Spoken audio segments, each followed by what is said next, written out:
Hi, this is Ed Gregory for photosincolor.com, and today I'm going to show you how to use color range and focus area to make selections in Photoshop. Theme tune.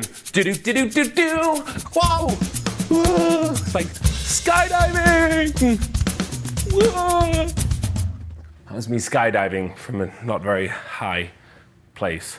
Anyway, so Photoshop is all about making selections and allowing you to do different things within those selections. And fortunately, it gives you loads of different ways of doing it. I'm working through each of those.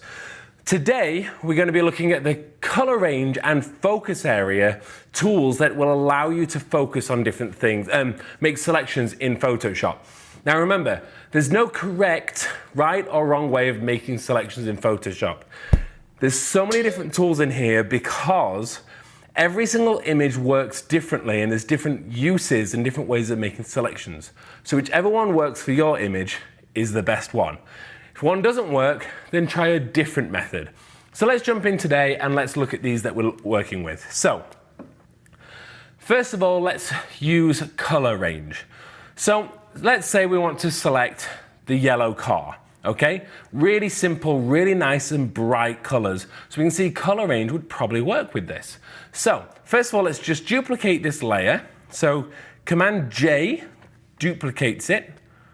Oh, Command J duplicates it. There we go, weren't in Photoshop. And then we go select color range. Now inside color range, we have all sorts of different things going on. So let's work through them. Now, the first thing is the view that you get. Now, the view that you get, grayscale is my favorite because it shows you what is and is not selected. Anything white has been selected, anything black has not been selected. So let's quickly select the car, for example. So I just did that by clicking on it. We'll go over how I did that in a second.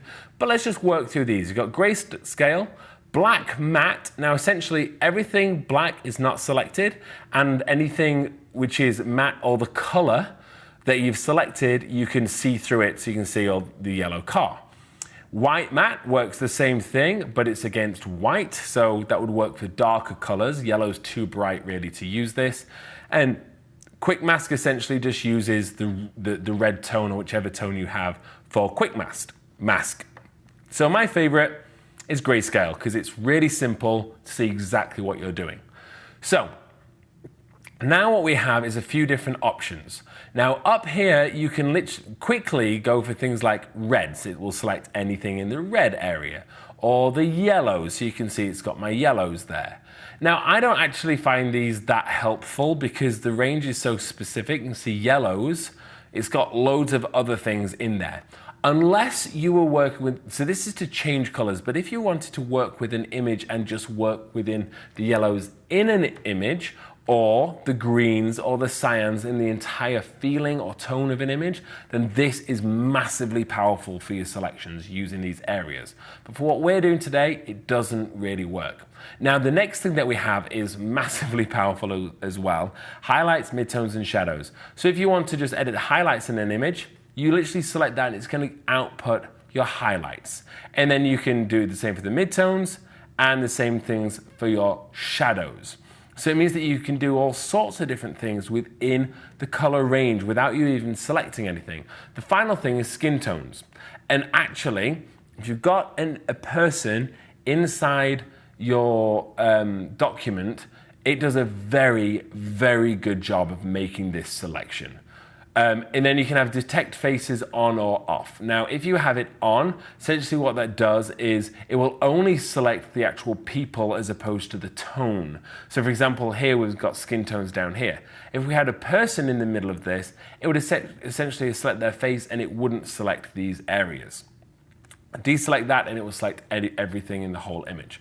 And that's pretty much it. Out of Gamut, this is very high level stuff. That's essentially anything which whatever you've got is dialed in for your print settings. It won't be able to print those colors, but we won't get into that today. We're going to use sampled colors, which is the very top one. This allows you to make the selections. Now, you've got two sliders underneath this, and they do very different things, okay? Now, for example, fuzziness relates to the color. So let's just go and click on this yellow. Okay, so what that does is it tells you that if you go all the way down to the very bottom, what it does is it's specifically that exact pixel that you clicked on, it looks for that exact color of yellow or the sky, that exact color of blue. If you go the opposite direction, go all the way up, what it does is it looks for ones similar to it. So in the blues or in the yellows, which are more similar. So it's going to select more items. So essentially, more refined, less refined. And you're going to want to play around with that per image. Somewhere in the middle works fine for me. Range. Now this essentially, if you were to imagine a circle and it's most intense in the middle and it fades out the selection. What that is like a radial filter. So when you make a selection, you basically go, oh, if I have my range really small, wherever I select, only yellows in that area are selected. If I go really big or 100%, it looks at 100% of the image and it looks for that color of yellow. So you can see how these two sliders work with each other. Now, the power sits in these three things over here, your eyedropper tool. So I can make one click and go, cool, it's selected those yellows over the entire range of the image and 96 degrees of that color or areas of that color. It goes up to 200.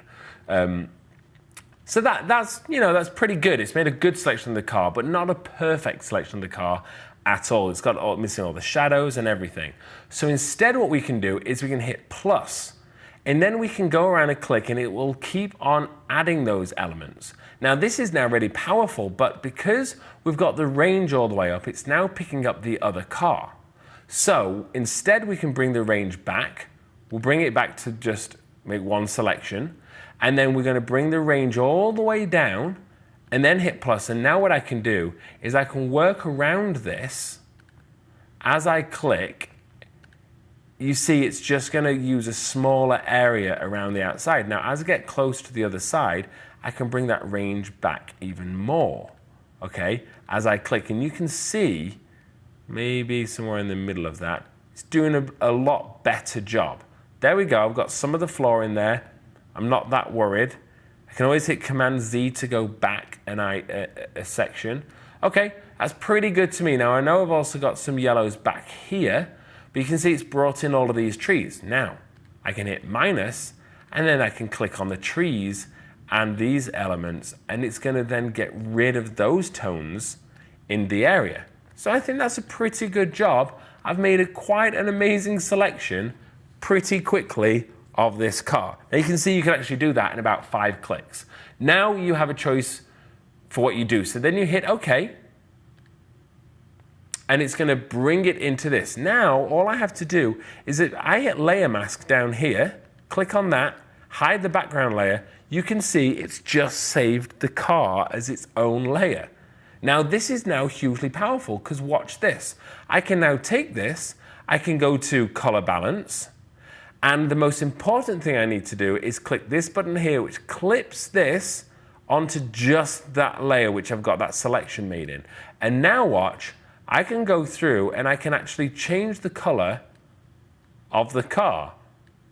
So we could, for example, go, okay, I want it to go somewhere, I want it to be more like that car next to it. Okay, let's come into the shadows. So I'm doing it each individual channel here. Okay, too far.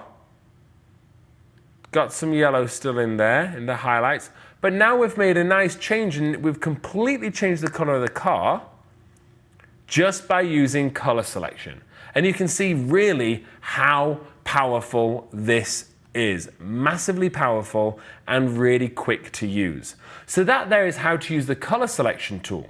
But now let's try and use that on another image to show you where it wouldn't work. Here we have this apple, okay? So you can probably see lots of green tones here. So now if we duplicate, Command J, and then we go select, and we'll go for color range. And now watch when I go into any of these areas, if I select, say, the apple, it's selected literally everything around it as well. Remember, anything that's white is selected. So I can't select, no matter what I do within this, I can change the range, make it really low, change the fuzziness. no matter what I do, by going around here, I'm getting all of my background involved in this. And that's because the apple and everything is in the same color range. So that wouldn't work. But now let's have a look at the other option that I've got, select focus area. Now this for me is a bit hit and miss, it's not perfect. But if you open focus area, you get this dialog and you see this little spinning ring here. This is it analyzing the image, and it's gonna go through and it's actually gonna find best the focus area of the image. And then preview mode, we can change it to black and white. So you can see now what's happened is it's selected just the apple. There we go, let's look at it on white. And I have literally pressed nothing. So you've now got a few options that you can use within this. You can tell it if there's any noise in the image so it can reference it differently, or you can change the in focus range. Move it up, more things are in focus. Move it down, less things are in focus, and it's always gonna analyze it. Now, say I'm happy with it, but I don't want these leaves up here and here. Now I can hit minus, and I can literally scrub over that. Spinning wheel is going to happen. It's going to analyze the image again, and it's going to basically go, okay, let's look for any other items that are within there. And you can see it's made a great job of doing this, but it's added some things in up here. It's not perfect, but you can see I can go through and really refine this just by selecting. There we go, and when you draw in an area, it really doesn't, it analyzes it for lines and all sorts of things. And so now, say I'm happy with that, I now have a choice of how I output this. I can just output it as a layer mask, but I could also say have a new layer with layer mask, which is really great. So I could do this, it's gonna give me another layer, and it's gonna put it on a layer mask for me.